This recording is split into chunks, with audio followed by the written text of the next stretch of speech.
아니, 이런 건 본 적이 없어요. 그날 밤 제 입에서 나온 말은 그것뿐이었습니다. 73년을 살면서 그런 것은 처음 봤어요. 눈앞에 펼쳐진 그 크기의 숨이 멎을 것 같았습니다. 괜찮으세요, 혜자 씨? 그의 걱정스러운 목소리가 들렸지만 저는 대답할 수 없었어요. 다리가 스르르 풀리며 그 자리에 주저앉았습니다. 마치 모든 힘이 빠져나간 것 같았어요. 저는 괜찮아요. 다만, 이런 건 상상도 못했어요. 73세의 몸으로 제가 느낀 것은 공포도 부끄러움도 아닌 압도적인 감동이었습니다. 그가 제게 보여준 것은 무엇이었을까요? 안녕하세요. 저는 최혜자입니다. 73세 30년 동안 혼자 살아온 노파예요. 제가 어떻게 그날 밤을 맞이하게 되었는지, 그리고 그 크기가 무엇이었는지 지금부터 솔직하게 털어놓을게요. 이 영상이 시작되기 전에 잠시만 구독과 좋아요 부탁드립니다. 세상에서 가장 은밀하고도 아름다운 노년의 비밀을 들려드릴 테니까요. 자, 이제 시작할게요. 그날의 첫날 밤으로 가기 전에 어떻게 그 순간까지 오게 되었는지 말씀드리죠. 전 30년 전 43세의 남편을 잃었습니다. 순식간이었어요. 아침에 다녀올게라는 인사를 끝으로 그는 영원히 돌아오지 않았습니다. 교통사고였죠. 장례식 날 제 심장도 함께 묻은 것 같았어요. 그 후로 웃음도 울음도 분노도 모두 사라졌습니다. 그저 존재할 뿐이었죠. 평생 산부인과 간호조무사로 일하며 저는 수천 명의 아이가 태어나는 것을 보았습니다. 새 생명이 세상에 나오는 그 순간, 산모의 눈에서 빛나는 그 눈빛. 하지만 저희 눈은 죽어 있었어요. 혜자 씨, 오늘도 야근이에요? 동료들의 물음에 늘 같은 대답을 했죠. 네, 집에 가도 할 일이 없으니까요. 사실은 달랐어요. 집에 가기 두려웠던 거예요. 그 공허함이, 그 적막이 저를 삼켜버릴 것 같았으니까요. 항구마을 다세대 주택 옥탑방, 20평 남짓한 그곳은 감옥이나 다름없었어요. 매일 똑같은 시간에 일어나 창밖을 바라보는 일, 그것이 제 유일한 낙이었습니다. 아줌마, 혼자 사세요? 배달원의 무심한 질문에 가슴이 찢어질 것 같았습니다. 혼자라는 단어가 저를 정의하는 전부가 되어버렸어요. 혼자 먹고, 혼자 자고, 혼자 늙어가는 나날들. 가끔은 화장실에서 실수로 미끄러져 죽는 게 더 나을 거라는 생각도 했습니다. 어차피 며칠이 지나도 아무도 모를 테니까요. 그러던 어느 날, 제 생일이었어요. 73번째 생일. 축하해 줄 사람은 없었습니다. 그날따라 유독 외로움이 심하게 몰려왔어요. 이대로 죽을 때까지 혼자인 걸까? 그 생각이 너무 고통스러웠습니다. 시장에 가는 길, 갑자기 하늘에서 빗방울이 떨어지기 시작했어요. 우산을 가져오지 않았는데, 그때였습니다. 바람에 날리는 전단지 하나가 제 발에 감겼어요. 마을 공원 식물 심기 봉사활동, 누구나 환영합니다. 그 누구나라는 단어가 제 가슴을 찔렀습니다. 나도 누군가가 될 수 있을까? 30년 동안 아무도 아닌 존재로 살아왔는데 다시 누군가가 될 수 있을까? 전단지를 들고 서 있는데 갑자기 머릿속에서 남편의 목소리가 들렸어요. 혜자야, 넌 항상 꽃을 좋아했잖아? 순간 눈물이 왈칵 쏟아졌습니다. 맞아요. 제가 꽃을 좋아했었죠. 결혼 초에는 베란다를 작은 정원으로 만들었었어요. 남편은 매주 금요일이면 작은 꽃 한 송이를 사왔고 저는 그것을 화분에 심었습니다. 그렇게 우리의 사랑은 자라났었죠. 그런데 남편이 떠난 후 모든 화분을 버렸어요. 생명을 돌볼 마음의 여유가 없었으니까요. 그냥 한번 가볼까. 그 생각은 번개처럼 순식간에 제 마음을 관통했어요. 갑자기 가슴이 빠르게 뛰기 시작했습니다. 30년 만에 처음으로 기대라는 감정을 느꼈어요.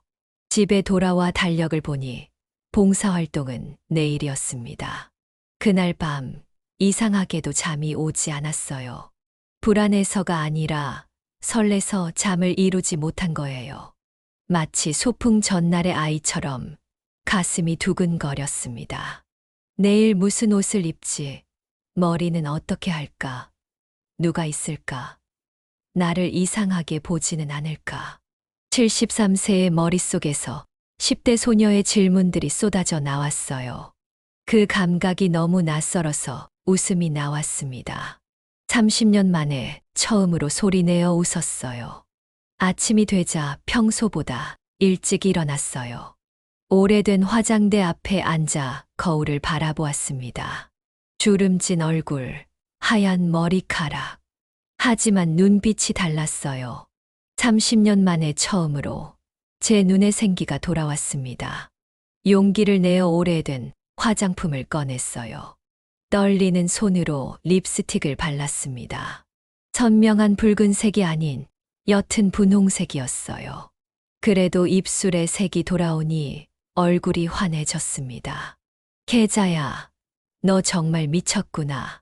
거울 속 제게 말했지만 그 미친 행동이 30년 만에 느껴보는 가장 정상적인 감정이었어요. 공원으로 향하는 길, 심장은 계속해서 빠르게 뛰었습니다. 걸음도 평소보다 가벼웠어요. 마치 구름 위를 걷는 것 같았습니다. 이게 살아있다는 느낌일까? 문득 그런 생각이 들었어요. 공원에 도착했을 때 잠시 망설였습니다. 사람들 사이로 들어가는 것이 두려웠어요. 30년 동안 혼자 있는데 익숙해진 사람에게 갑자기 여러 사람 속에 섞이는 것은 큰 도전이었으니까요. 그냥 돌아갈까? 그 순간 온실 쪽에서 한 남자가 눈에 들어왔습니다. 70세 정도 되어 보이는 그는 묵묵히 창문을 고치고 있었어요. 흰 머리카락, 거친 손, 그리고 깊은 주름. 하지만 그의 움직임에는 젊은이도 부럽지 않은 힘과 우아함이 있었습니다. 그 순간 제 심장이 멈춘 것 같았어요. 30년 만에 처음으로 남편이 아닌 다른 남자를 남자로 바라본 거예요. 그 감각이 너무 생소해서 숨이 막혔습니다. 죄책감도 들었어요. 내가 지금 뭐 하는 거지? 하지만 시선은 자꾸 그쪽으로 향했습니다. 그의 손, 흙과 나무를 다루는 손은 투박했지만 어딘가 섬세했어요. 그 손이 어떤 느낌일지 문득 궁금해졌습니다. 이런 생각을 하다니, 혜자야, 너 정말. 그때 그가 사다리 위에서 균형을 잃었어요. 조심하세요. 제 몸이 저도 모르게 달려갔습니다. 73세의 몸으로 제가 그렇게 빨리 달릴 수 있다는 것도 놀라웠어요. 그의 팔을 붙잡은 순간 우리의 눈이 마주쳤습니다. 세상이 정지했어요. 그의 눈은 깊고 맑았습니다. 오랜 세월의 지혜와 고독이 담긴 눈. 하지만 그 눈 속에는 또한 생생한 생명력이 빛나고 있었어요. 제가 잃어버린 줄 알았던 바로 그것이. 감사합니다. 위험할 뻔했네요. 그의 목소리는 깊고 부드러웠습니다. 마치 오래된 첼로 소리 같았어요. 우리의 손이 맞닿은 순간 전류가 흐르는 듯 했습니다. 73세의 제 피부가 18 소녀처럼 반응했어요. 얼굴이 화끈거렸습니다. 이게 설마 설렘인가? 그의 손은 거칠었지만 놀라울 정도로 따뜻했어요. 남편 이후로 누구의 손도 잡지 않았던 제게 이 접촉은 충격적이었습니다. 마치 30년간의 얼음이 단번에 녹는 것 같았어요. 우리는 서로를 바라보며 그대로 얼어붙었습니다. 시간이 얼마나 흘렀을까요? 1초, 1분, 혹은 영원 모르겠어요. 다만 그 순간 제 심장이 다시 뛰기 시작했다는 것만 알고 있습니다. 이 만남이 결국 첫날 밤의 그 놀라운 순간으로 이어질 줄은 그때는 전혀 몰랐어요. 강성우라고 합니다. 전직 조경사예요. 이제는 봉사로만 일하고 있습니다. 그의 목소리는 깊고 부드러웠어요. 마치 따뜻한 커피 같은 목소리였습니다. 제 심장은 여전히 미친 듯이 뛰고 있었어요. 최혜자입니다. 오늘 처음 왔어요. 제 목소리가 떨렸습니다. 마치 첫 데이트를 하는 소녀처럼요. 30년 만에 처음으로 누군가에게 제 이름을 말하는 것이 이렇게 의미 있게 느껴질 줄은 몰랐어요. 이름은 단순한 소리의 조합이 아니라 존재의 증명이니까요. 누군가가 제 이름을 부르는 것, 그것은 제가 이 세상에 있다는 것을 의미합니다. 괜찮으세요? 놀라셨죠? 그가 걱정스럽게 물었어요. 저는 고개를 끄덕였습니다. 아직도 그의 팔을 붙잡고 있었어요. 그 사실을 깨닫고 황급히 손을 떼었습니다. 죄송해요. 저도 모르게. 아닙니다. 덕분에 큰일을 면했어요. 이 나이에 사다리에서 떨어지면 그가 웃음을 지었습니다. 그 미소가 얼마나 따뜻했는지 몰라요. 마치 오랫동안 꽁꽁 얼어있던 제 마음을 녹이는 봄날의 햇살 같았습니다. 처음 오셨다고요? 어서 오세요. 이쪽으로 오시면 함께 심을 꽃들이 있어요. 그는 자연스럽게 저를 안내했습니다. 저는 마치 몽유병 환자처럼 그를 따라갔어요. 온실 안은 따뜻했고 생명의 향기로 가득했습니다. 30년 만에 처음으로 맡는 흙과 식물의 향기. 그것은 제 기억 속에 묻혀있던 행복한 시간들을 불러일으켰어요. 여기 앉으세요. 이 작은 모종들이 당신을 기다리고 있었어요. 그가 작은 의자를 내밀었습니다. 테이블 위에는 작은 화분들과 모종들이 놓여 있었어요. 조심스럽게 앉았습니다. 그가 건네준 장갑을 끼고 흙을 만졌어요. 촉촉하고 따뜻했습니다. 마치 살아있는 것처럼 느껴졌어요. 이렇게 하시면 돼요. 너무 깊게 심지 마세요. 식물도 숨을 쉬어야 하니까요. 그의 손이 제 손 위에 살짝 올라왔습니다. 저를 가르치기 위한 자연스러운 행동이었지만 그 접촉에 제 온몸이 얼어붙었어요. 전기가 흐르는 것 같았습니다. 그도 느꼈는지 잠시 손을 멈췄어요. 우리의 눈이 다시 한번 마주쳤습니다. 죄송해요. 그가 손을 뗐지만 그 온기는 여전히 제 손에 남아 있었어요. 아니에요. 괜찮습니다. 말은 그렇게 했지만 제 심장은 여전히 빠르게 뛰고 있었습니다. 식물을 심으면서도 계속 그의 손을 훔쳐보게 되었어요. 거칠고 투박했지만 생명을 다루는 그 손길은 섬세하고 다정했습니다. 그런 손이 나를 감싼다면 어떤 느낌일까? 갑자기 그런 생각이 들어 얼굴이 뜨거워졌어요. 혜자 씨는 식물을 좋아하세요? 갑자기 그가 물었습니다. 혜자 씨, 얼마나 오랜만에 듣는 호칭인지 몰라요. 병원에서는 간호사님, 슈퍼에서는 할머니, 아들에게는 엄마. 하지만 그냥 혜자 씨라고 불리는 것은 저를 한 사람으로 인정하는 것 같았어요. 옛날에는요, 결혼했을 때 베란다에 작은 정원을 만들었었어요. 아, 그러셨군요. 손길이 익숙하시더라고요. 식물은 거짓말을 못해요. 당신이 얼마나 오랫동안 그들을 돌봤는지 알 수 있거든요. 그가 웃으며 말했어요. 저도 웃음이 나왔습니다. 오랫동안 사용하지 않았던 얼굴 근육이 어색하게 움직였어요. 30년 전이에요. 그때 마지막으로 식물을 키웠어요. 제 입에서 말이 흘러나왔습니다. 평소라면 절대 낯선 사람에게 하지 않았을 이야기였어요. 하지만 그의 앞에서는 무언가가 저를 솔직하게 만들었습니다. 30년이라 긴 시간이네요. 무슨 일이 있으셨나요? 그의 질문은 조심스러웠지만 진심이 담겨 있었어요. 보통은 이런 질문에 괜찮아요 라고 얼버무리곤 했지만 그날은 달랐습니다. 남편이 사고로 떠났어요.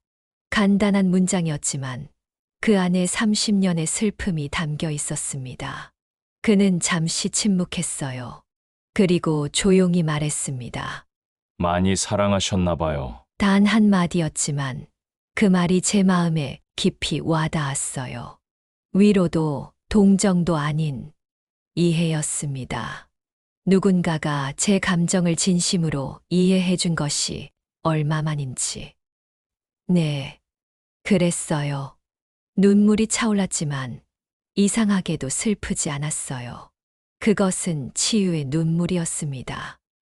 저도 비슷한 경험이 있어요. 그가 조용히 말했습니다. 그의 눈에도 깊은 슬픔이 서려 있었어요. 더 이상 말을 잇지 않았지만 그 짧은 고백만으로도 우리 사이에 보이지 않는 연결고리가 생긴 것 같았습니다. 같은 상처를 가진 사람들만이 느낄 수 있는 유대감 같은 것이었어요.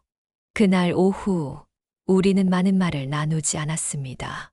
하지만 침묵 속에서도 우리는 서로를 이해하고 있었어요.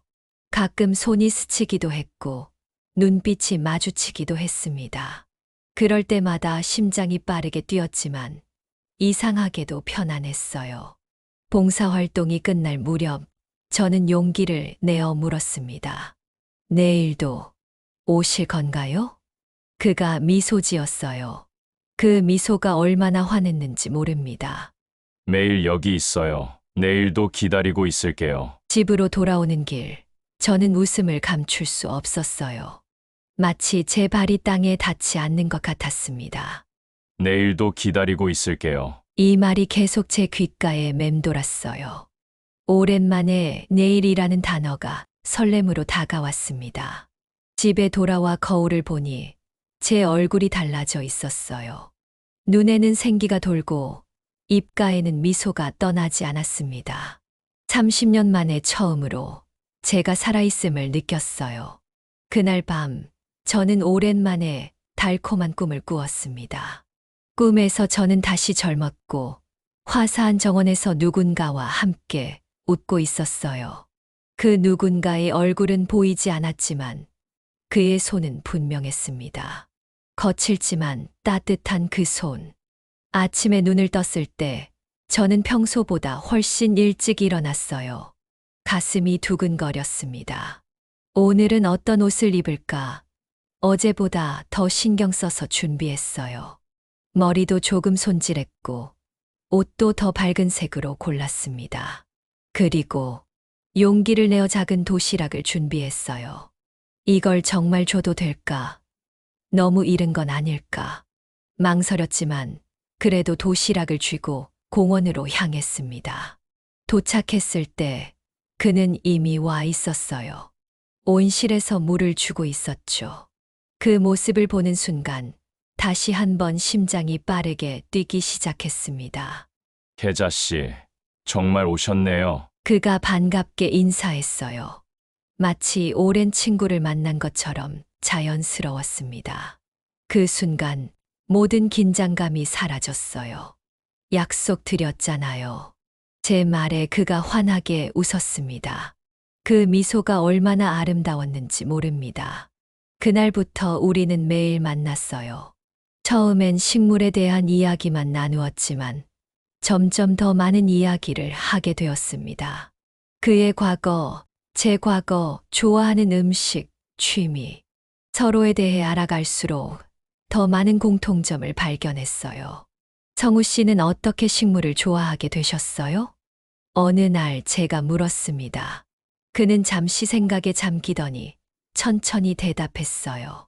어릴 때부터였어요. 우리 집은 가난했는데 어머니가 항상 작은 화분에 무언가를 키우셨거든요. 아무리 힘든 시간이 와도 어머니는 그 식물들을 돌보셨어요. 그걸 보면서 자랐죠. 식물은 묵묵히 인내하며 자라요. 아무리 작은 틈이어도 빛을 향해 나아가죠. 그 모습이 제게는 위로가 되었어요.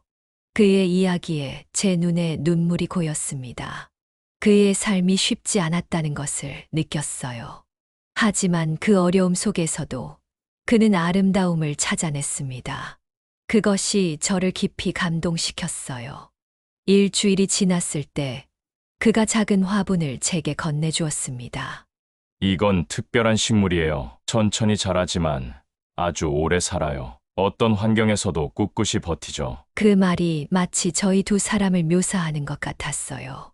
천천히 자라지만 오래 살고 어떤 환경에서도 버티는 저희가 걸어온 길이 바로 그것이었으니까요. 함께 심어볼래요? 그가 제안했고 우리의 손이 화분 속에서 만났습니다. 흙을 만지는 그 순간 저는 더 이상 외롭지 않다고 느꼈어요. 30년 만에 처음으로 누군가와 함께하고 있다는 느낌이 들었습니다. 그날 저녁 그가 조심스럽게 물었어요. 계자 씨, 혹시 내일은 다른 곳에서 만나볼까요? 바닷가에 좋은 곳이 있는데. 데이트 신청이었습니다. 73세의 나이에 데이트 신청을 받다니 웃음이 나왔어요. 하지만 그 웃음은 기쁨의 웃음이었습니다. 네, 좋아요. 그렇게 우리의 만남은 공원을 벗어나 넓은 세상으로 이어졌어요. 바닷가를 걸으며 우리는 더 깊은 이야기를 나누었습니다. 그는 이전에 결혼했었지만 10년 전에 아내를 병으로 잃었다고 했어요. 자녀는 없었고 그 후로 줄곧 혼자였다고 했습니다. 가끔은 너무 외로워서 견딜 수 없었어요. 하지만 식물들이 저를 구했죠. 그들을 돌보면서 제 자신도 살아있음을 느꼈으니까요. 날이 갈수록 우리의 마음은 더 가까워졌습니다. 손을 잡는 것도 자연스러워졌고 가끔은 어깨를 기대기도 했어요. 73세의 몸으로 마치 10대처럼 떨리는 감정을 느끼는 것이 신기했습니다. 한 달이 지났을 무렵 저는 마을 슈퍼에서 장을 보고 있었어요. 문득 익숙한 목소리가 들렸습니다. 저기, 최 씨네. 요즘 공원에서 남자 만난다며? 그 나이에 무슨... 처음에는 대수롭지 않게 여겼어요. 작은 마을에서 소문이 퍼지는 건 당연한 일이니까요. 하지만 다음 말에 제 심장이 얼어붙었습니다. 그 양반, 옛날에 여자 문제로 경찰 조사도 받았다잖아. 복지관에서 무슨 일이 있었다던데. 손에서 오이가 바닥으로 떨어졌어요. 숨이 막혔습니다. 경찰 조사라는 단어가 제 머릿속을 맴돌았어요. 게다가 치매 걸린 어머니랑 산대대. 돌아가셨다고 하던데. 그런 사람 조심해야지. 가슴이 찢어지는 것 같았습니다. 믿고 싶지 않았어요. 평온했던 눈빛, 따뜻했던 손길, 조용한 미소. 그 모든 것이 거짓일 리 없었습니다. 하지만 의심은 이미 제 마음에 자리 잡기 시작했어요. 아, 최 씨네. 거기 있었어? 얼굴이 하얗네. 괜찮아? 슈퍼 아주머니가 걱정스레 물었지만 저는 대답할 수 없었어요. 그저 고개를 끄덕이고 급히 그곳을 벗어났습니다. 집으로 돌아오는 길, 공원 앞을 지나게 되었어요. 발걸음을 멈추고 멀리서 그를 바라보았습니다.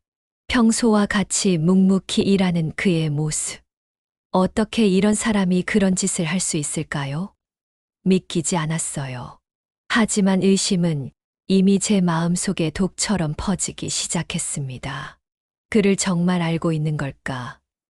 아니면 외로움에 눈이 멀어보고 싶은 것만 본 걸까? 집에 돌아와 침대에 누웠지만 잠을 이룰 수 없었어요. 머릿속은 온통 그의 미소, 그의 손길, 그의 이야기들로 가득했습니다. 그 어떤 것도 위험한 사람처럼 느껴지지 않았어요. 하지만 소문이라는 것은 아무것도 없이 생기지는 않잖아요? 이튿날 저는 공원에 가지 않았습니다. 그 다음 날도 일주일이 지났어요. 전화번호도 교환하지 않았기에 연락할 방법도 없었습니다. 창문 밖만 하염없이 바라보며 그를 그리워하면서도 두려워했어요. 밤마다 잠 못 이루었습니다. 그와 함께했던 모든 순간이 머릿속을 맴돌았어요. 식물을 가꾸던 손길, 도시락을 나눠 먹던 순간, 바닷가를 걸으며 나눈 이야기들.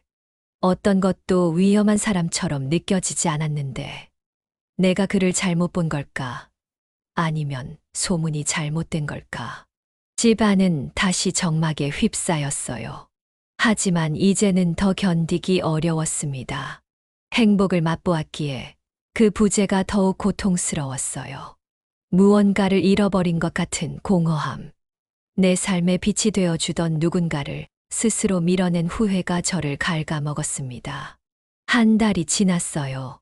제 생활은 다시 예전처럼 무의미해졌습니다.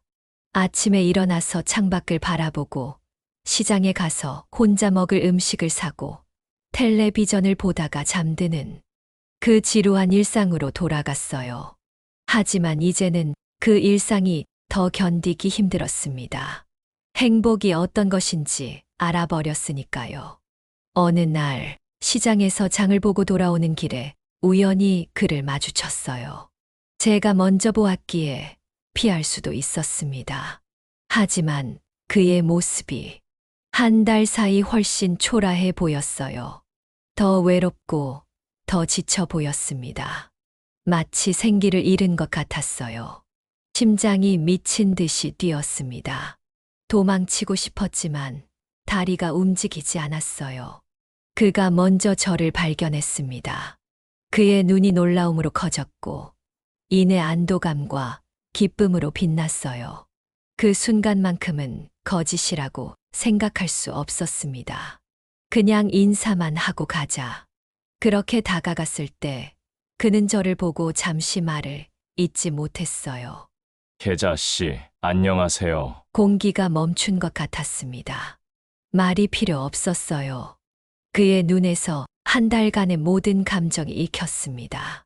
그리움, 혼란, 상처, 그리고 여전한 따뜻함.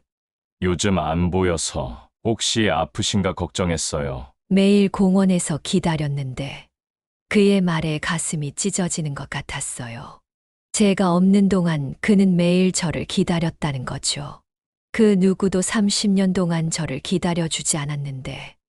아니에요. 그냥 좀 바빴어요. 거짓말이었습니다.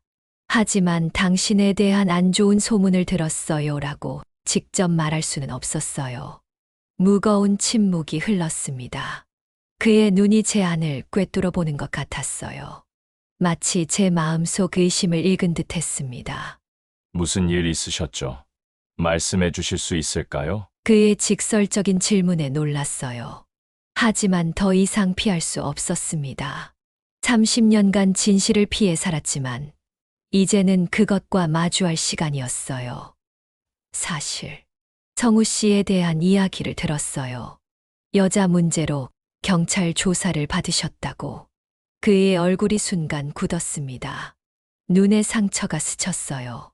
그리고 깊은 한숨을 내쉬었습니다. 알고 싶으세요? 제 이야기. 고개를 끄덕였습니다. 진실이 어떻든 알고 싶었어요. 그것이 상처가 되더라도 적어도 거짓 위에 살지는 않을 테니까요. 커피라도 한잔 할까요? 그가 조심스레 제안했어요. 망설였지만 마음속 깊은 곳에서는 진실을 알고 싶다는 욕망이 올라왔습니다. 네, 그럴까요? 우리는 작은 카페로 들어갔어요. 창가 자리 2개의 커피잔 사이로 오후 햇살이 비쳤습니다. 그는 처음으로 제게 모든 것을 털어놓기 시작했어요. 계자 씨, 제 집을 보러 가실래요? 거기서 모든 걸 말씀드릴게요. 예상치 못한 제안에 놀랐어요. 하지만 이상하게도 두렵지 않았습니다. 그의 눈에서 진실을 읽었기 때문일까요?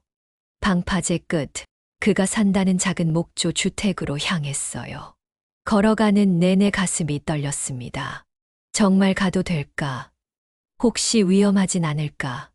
하지만 이상하게도 그와 함께 있으면 안전하다는 느낌이 들었어요. 집은 소박했지만 놀라울 정도로 정갈했습니다. 창문마다 작은 화분들이 놓여 있었고 마당에는 그가 직접 가꾼 듯한 꽃들이 피어 있었어요. 현관문을 열자 그의 삶이 고스란히 느껴졌습니다. 오래된 가구들, 책으로 가득한 책장, 그리고 벽에 걸린 흑백 사진들. 그중 가장 큰 사진이 눈에 들어왔어요. 젊은 시절의 그와 한 여성의 모습이 담겨 있었습니다. 어머니세요? 네, 생전에 가장 건강하셨을 때 모습이에요. 마루에 앉았을 때 그는 차를 내오며 천천히 이야기를 시작했어요. 그의 목소리는 묵직했고 곳곳에 흔들림이 있었습니다.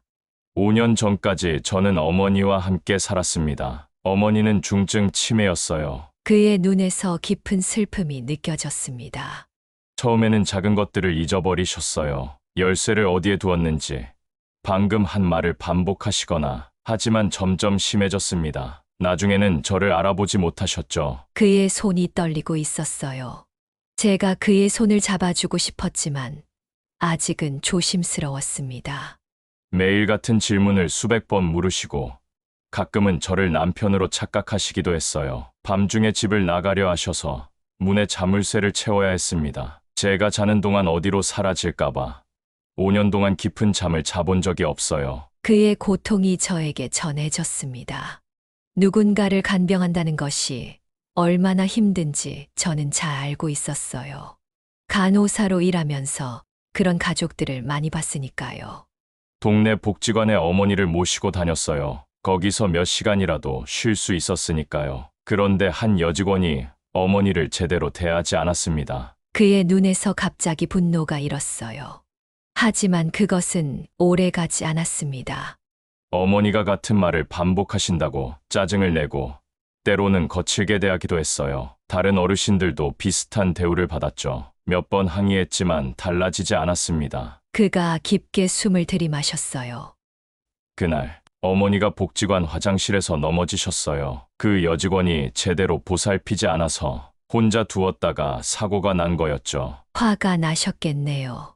네, 많이 화가 났어요. 어머니가 머리를 다치셔서 피가 나고 있었는데도 그 직원은 어르신들은 원래 잘 넘어진다며 대수롭지 않게 여겼어요. 저는 견딜 수 없었습니다. 그의 주먹이 불끈 쥐어졌다가 천천히 풀렸어요. 그 여직원과 언쟁을 벌였죠. 소리를 지르고 항의했어요. 하지만 절대 폭력적인 행동은 하지 않았습니다. 다른 사람들이 말렸지만 제가 그녀를 위협했다며 경찰에 신고했어요. 그의 눈에서 수치심이 느껴졌습니다. 마치 그 일이 아직도 그를 괴롭히는 것 같았어요. 경찰 조사 결과 저는 무혐의 처리됐습니다. 복지관 CCTV에도 제가 폭력적인 행동을 한 적이 없다고 나왔으니까요. 하지만 소문은 진실보다 빨리 퍼지더군요. 그의 이야기에 진심이 묻어났어요. 그의 눈빛 떨리는 목소리, 그리고 깊은 상처. 이 모든 것이 거짓일 리 없었습니다.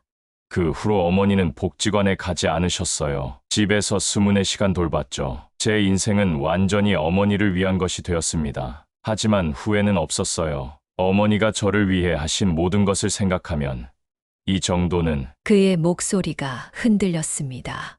눈물이 그의 눈에 고였어요. 그리고 마지막 한 방울이 뺨을 타고 흘러내렸습니다. 2년 전 어머니는 평화롭게 돌아가셨어요. 그 순간 저는 목적을 잃었습니다. 누군가를 위해 살던 사람이 갑자기 자신만을 위해 살아야 한다는 게 얼마나 어려운지 아세요? 그 말이 저를 찔렀어요. 30년간 저는 아들을 위해, 환자들을 위해 살았습니다. 그리고 그들이 모두 떠난 후, 저 역시 삶의 의미를 잃어버렸으니까요. 그러다 봉사활동을 시작했어요. 식물을 돌보면서 다시 무언가의 의미를 찾기 시작했죠. 그리고 계자 씨를 만났습니다. 그의 눈빛이 달라졌어요. 깊은 감정이 그 안에서 일렁였습니다. 계자 씨를 처음 봤을 때 무언가가 저를 끌어당겼어요. 당신의 눈에 있는 외로움이었을까요? 아니면 그 안에 여전히 살아있는 희망이었을까요? 어쩌면 우리는 서로의 상처를 알아본 것 같아요. 그의 말 한마디 한마디가 제 가슴을 울렸습니다. 그의 진심이 저에게 닿았어요. 30년간 매일 아침 잠에서 깨어 홀로 아침을 준비하던 저의 모습. 빈 침대를 바라보며 울던 밤들. 그도 같은 외로움을 알고 있었습니다. 성우 씨, 미안해요. 소문만 듣고 당신을 의심해서. 아니에요. 당연한 일이죠. 자신을 보호하는 건 중요하니까요. 잠시 침묵이 흘렀습니다. 창밖으로 노을이 지고 있었어요. 붉은 빛이 방 안을 가득 채웠습니다. 성우 씨, 네, 당신은 그 누구보다 진심으로 살아오셨네요. 용기를 내어 그의 손을 잡았습니다. 거친 손이었지만 따뜻했어요. 그의 눈에서 눈물이 흘렀습니다. 계자 씨가 저를 믿어주셔서 고맙습니다. 그 순간 무언가가 바뀌었어요. 두 개의 외로운 영혼이 서로를 알아본 것 같았습니다. 작년의 사랑은 젊은 날의 열정과는 달랐어요. 더 깊고, 더 고요하고, 더 진실했습니다. 우리는 더 이상 가면을 쓸 필요가 없었어요. 계자 씨, 우리 다시 시작할 수 있을까요? 그의 질문에 망설임 없이 대답했습니다. 아니요, 다시 시작이 아니라 새롭게 시작하는 거예요. 그날 이후 우리의 관계는 더 깊어졌습니다. 소문이라는 장벽을 넘어서자 마음의 문이 완전히 열렸어요. 이제는 숨길 것도 두려워할 것도 없었습니다. 우리는 서로의 상처를 알았고 그 상처를 함께 감싸주기로 했어요. 마을 장터에서 함께 바지락국을 먹으며 웃었습니다.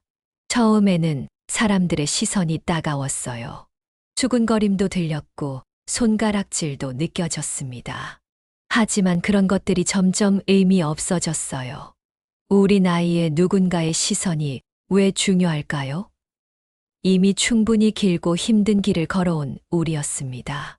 계자 씨, 사람들이 보고 있어요. 장터에서 성우 씨가 걱정스레 속삭였을 때 저는 처음으로 대담해졌어요. 보게 두세요. 부러워하는 거예요. 그리고 과감하게 그의 팔을 붙잡았습니다. 당당하게 말이죠. 그 순간 그의 눈에 비친 놀라움과 행복. 그 표정이 얼마나 아름다웠는지 모릅니다. 바닷가를 걸으며 인생을 나누었어요. 젊은 날의 이야기, 결혼 생활의 행복과 고통, 아이를 키우며 느꼈던 감정들, 배우자를 잃은 슬픔. 우리는 인생의 모든 페이지를 함께 넘겨보았습니다. 누구에게도 하지 못했던 이야기를 이제는 누군가와 나눌 수 있다는 것. 그 자체가 치유였어요. 저는 말을 잘 못해요. 하지만 혜자 씨 앞에서는 이상하게 계속 말하고 싶어져요. 그의 고백에 가슴이 떨렸습니다. 무겁게 침묵하던 그가 저에게만큼은 자신의 내면을 열어준다는 사실이 얼마나 소중한지 몰라요. 어느 날 그가 무릎을 다친 채 공원에 나타났어요. 제가 스스로 약국에 달려가 붕대와 연고를 사왔습니다.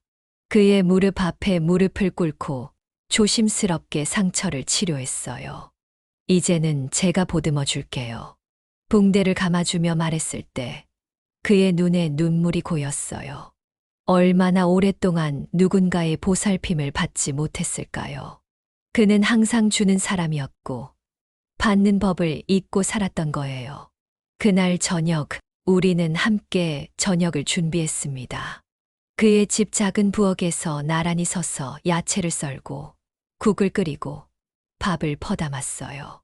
가스레인지 불꽃 앞에서 그의 손이 제 허리를 살짝 감쌌을 때 온몸에 전율이 흘렀습니다.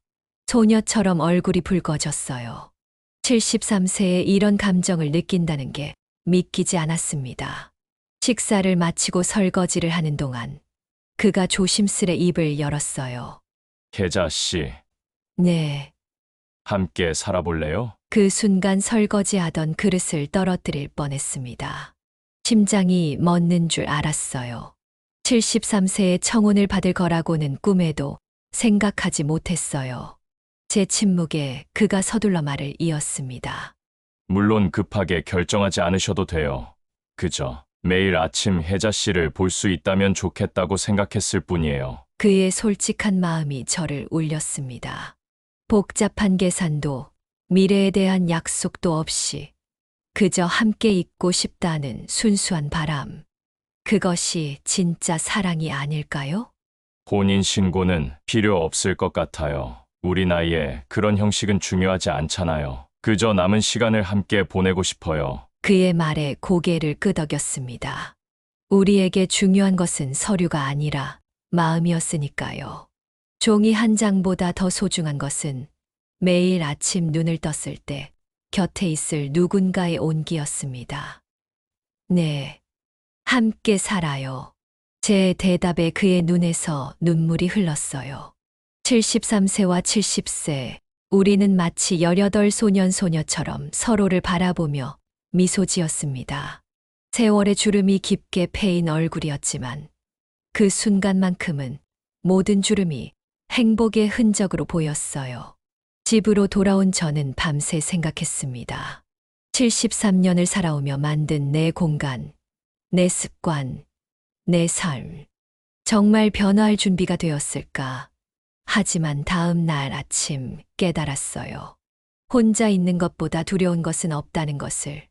그리고 이 세상에서 가장 아름다운 변화는 사랑으로 인한 변화라는 것을. 일주일 후, 우리는 작은 약속을 했어요. 구청 대신 동네 서점에서 커피를 마시며 손으로 쓴 편지를 교환했습니다. 우리만의 특별한 의식이었어요. 제 편지에는 이렇게 적혀 있었습니다. 성우님, 우리에게 남은 시간이 얼마나 될지 모릅니다.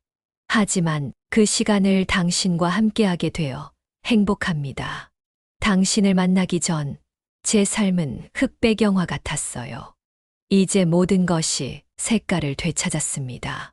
당신의 온기와 함께 살아갈 수 있어 감사합니다. 이제 우리는 혼자가 아니에요. 계자. 그의 편지는 더 짧았지만 더 깊었어요. 계자님, 당신이 내 인생의 마지막 꽃입니다. 함께 피고 함께 시들겠습니다. 당신의 미소가 내 남은 인생의 빛입니다. 단순한 문장이었지만 그 안에 담긴 깊이가 저를 울렸어요.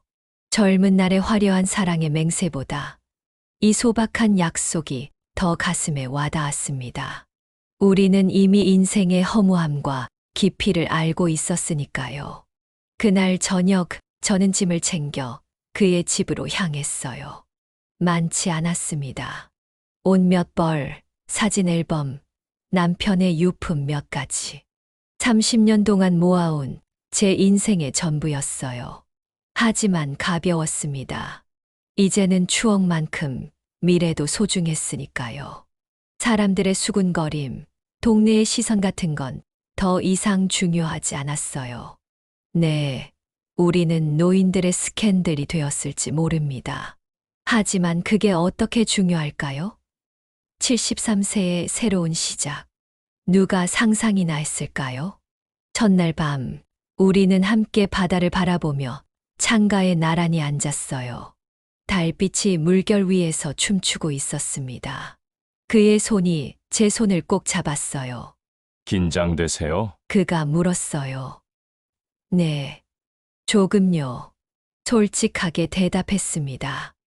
저도요. 그의 솔직한 고백에 웃음이 나왔어요. 우리는 마치 첫 결혼식 날의 신랑 신부처럼 어색했습니다. 하지만 그 어색함 속에도 따뜻함이 있었어요. 침실로 들어가자 그가 조심스럽게 서랍을 열었습니다. 그리고 꺼낸 것은 거대한 퀼트 이불이었어요.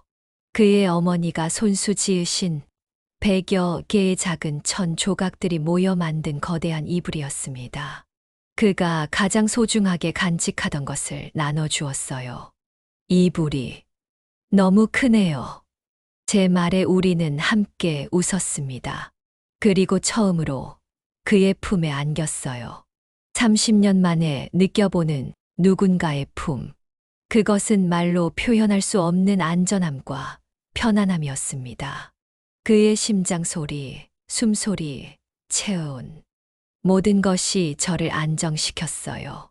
73세에 맞이한 첫날 밤, 제 다리는 스르르 풀렸습니다. 그가 보여준 크기란 바로 그의 가슴이었어요. 세상 어떤 것보다 그 크고 따뜻한 저를 온전히 품어주는 그의 마음. 그것이 저를 떨리게 했습니다. 여러분, 사랑에는 나이가 없어요. 우리가 그저 숫자에 불과하다고 생각하는 이 나이에도 마음은 여전히 뛰고 있으니까요. 두려움을 넘어 용기를 내는 순간, 인생은 다시 시작됩니다. 6장. 마음이 열리면 봄은 다시 온다. 함께 살기 시작한 첫 아침, 저는 일찍 눈을 떴어요. 낯선 천장, 낯선 침대. 하지만 옆에 누워있는 사람은 이상하게도 낯설지 않았습니다.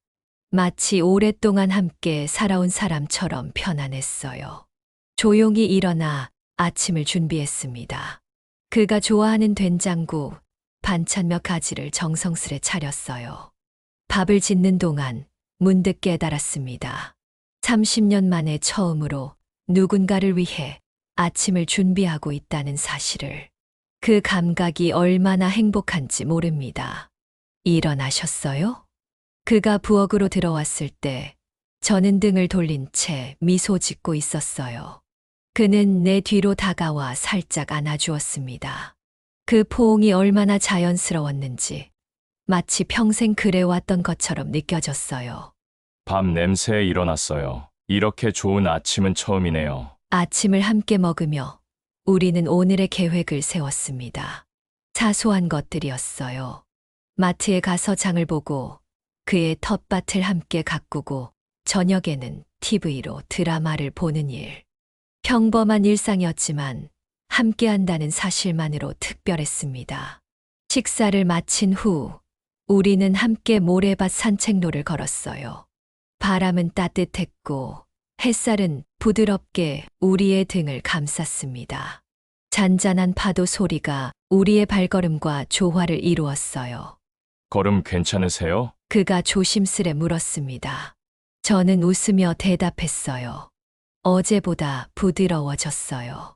그 말에 그의 얼굴이 붉어졌습니다. 70대의 나이에도 우리는 여전히 부끄러움을 아는 소년과 소녀였어요. 그 순수함이 얼마나 아름다웠는지 모릅니다. 함께 살기 시작한 지 일주일 만에 저는 완전히 다른 사람이 되었어요. 거울 속 제 모습은 달라져 있었습니다.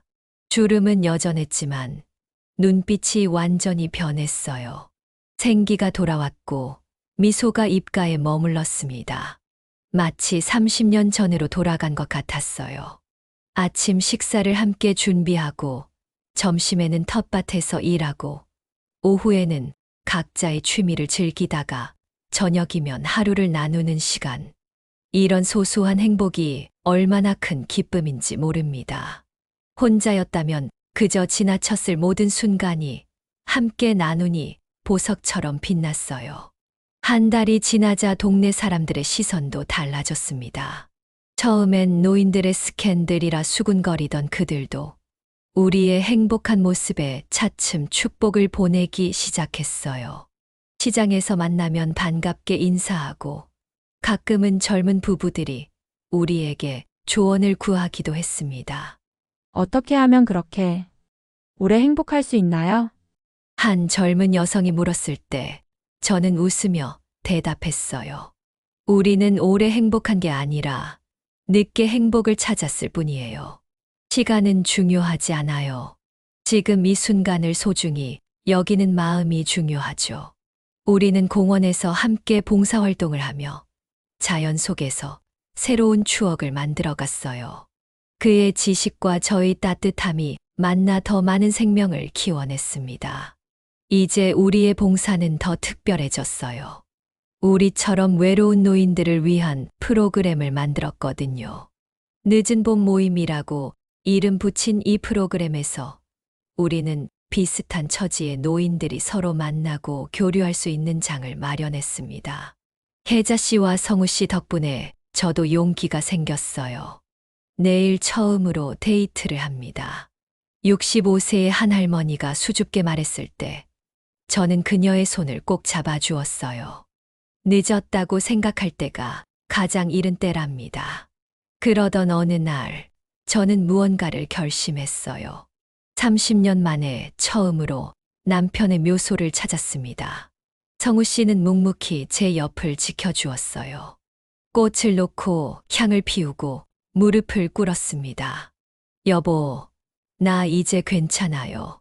당신이 떠난 뒤 오랫동안 혼자였지만 이제는 함께하는 사람이 생겼어요. 당신이 저 하늘에서 축복해 주길 바랍니다. 고마웠어요. 그리고 이제는 안녕. 눈물을 흘리는 저를 성우 씨는 조용히 안아주었습니다. 그의 품은 따뜻했고 안전했어요. 그날 이후 제 마음속 무거웠던 짐이 조금 더 가벼워진 것 같았습니다. 과거에서 비로소 자유로워진 느낌이었어요. 시간이 흘러 계절이 바뀌었습니다. 여름, 가을, 겨울, 그리고 다시 봄. 우리가 함께한 지 1년이 되는 날, 성우 씨는 제게 특별한 선물을 주었어요. 우리가 처음 심었던 그 씨앗, 기억나세요? 집 뒤뜰을 가리키는 그의 손을 따라 시선을 돌렸습니다. 그곳에는 작은 꽃나무가 피어 있었어요. 처음 봉사활동에서 함께 심었던 그 씨앗이 자라 이제는 아름다운 꽃을 피운 것입니다. 사랑도 마찬가지예요. 때론 늦게 찾아와도 가장 아름답게 피어나는 법이죠. 그의 말에 고개를 끄덕였습니다. 이제는 모든 것이 이해됐어요. 젊은 날의 사랑은 폭풍처럼 강렬하고 때로는 파괴적이지만 노년의 사랑은 따뜻한 햇살처럼 부드럽고 지속적입니다. 양쪽 다 아름답지만 서로 다른 방식으로 말이죠. 꽃을 바라보며 제가 말했어요. 우리는 모두 봄이 다시 올 줄 몰라서 기다리지 못하는 거예요. 하지만 봄은 늘 늦게 온 사람들 마음에도 도착합니다. 성우 씨가 제 어깨를 감싸 안았습니다. 그의 품은 처음 느꼈을 때보다 더 익숙하고 편안했어요. 마치 오래전부터 그곳이 제 자리였던 것처럼 말이죠. 어느 날 밤 침대에 누워 그의 심장 소리를 들으며 생각했습니다. 어쩌면 우리에게 남은 시간은 많지 않을지도 모르지. 하지만 그게 중요할까? 중요한 것은 시간의 길이가 아니라 깊이였어요. 우리는 비록 짧은 시간을 함께하지만 그 시간은 30년의 외로움보다 더 깊고 의미 있었습니다. 매 순간이 선물처럼 느껴졌어요. 이제 저는 74세, 그는 71세입니다. 우리에게 남은 시간이 얼마인지는 모릅니다. 하지만 그것은 중요하지 않아요. 중요한 것은 매 순간을 어떻게 살아가느냐, 누구와 함께하느냐입니다. 우리는 매일 아침 손을 꼭 잡고 기도합니다. 오늘 하루도 함께할 수 있어 감사합니다. 그 단순한 감사가 우리의 하루를 빛나게 합니다. 얼마 전 우리는 노인들을 위한 댄스 교실에 등록했어요. 처음에는 웃음거리가 될까봐 걱정했지만 음악이 흐르고 성우 씨가 제 허리를 감싸 앉아 모든 걱정이 사라졌습니다. 우리는 서툴지만 행복하게 춤을 추었어요. 그리고 그날 밤 집으로 돌아오는 길에 그가 제게 속삭였습니다. 계자 씨, 당신을 만난 건 제 인생 최고의 행운이에요. 그 순간 저는 깨달았습니다. 행복은 완벽한 때를 기다리는 것이 아니라 지금 이 순간을 완벽하게 만드는 것이라는 걸요. 우리는 30년을 기다렸지만 그 기다림이 지금의 행복을 더 깊게 만들었습니다. 여러분, 제 이야기가 여러분에게 작은 희망이 되었으면 합니다. 나이는 단지 숫자에 불과합니다. 사랑과 행복은 언제든 우리 곁에 올 수 있어요. 다만 그것을 받아들일 준비가 되어 있어야 합니다. 그리고 진정한 사랑의 크기는 물리적인 것이 아니라 마음으로 느끼는 것입니다. 성우 씨가 제게 보여준 크기는 바로 그의 따뜻한 마음, 깊은 이해, 그리고 한없는 사랑이었습니다. 그것은 세상 어떤 것보다 크고 깊었어요. 이 이야기가 누군가에게 그 따뜻한 시작이 되기를 진심으로 바랍니다. 여러분의 봄도 곧 찾아올 테니 희망을 잃지 마세요. 인생에는 늦은 계절이 없습니다. 단지 우리가 그것을 알아보지 못할 뿐이에요. 여기까지 들어주셔서 감사합니다. 다음 이야기에서 또 만나요. 구독과 좋아요, 그리고 여러분의 이야기도 댓글로 들려주세요. 여러분 모두의 삶에 행복이 가득하기를 진심으로 기원합니다.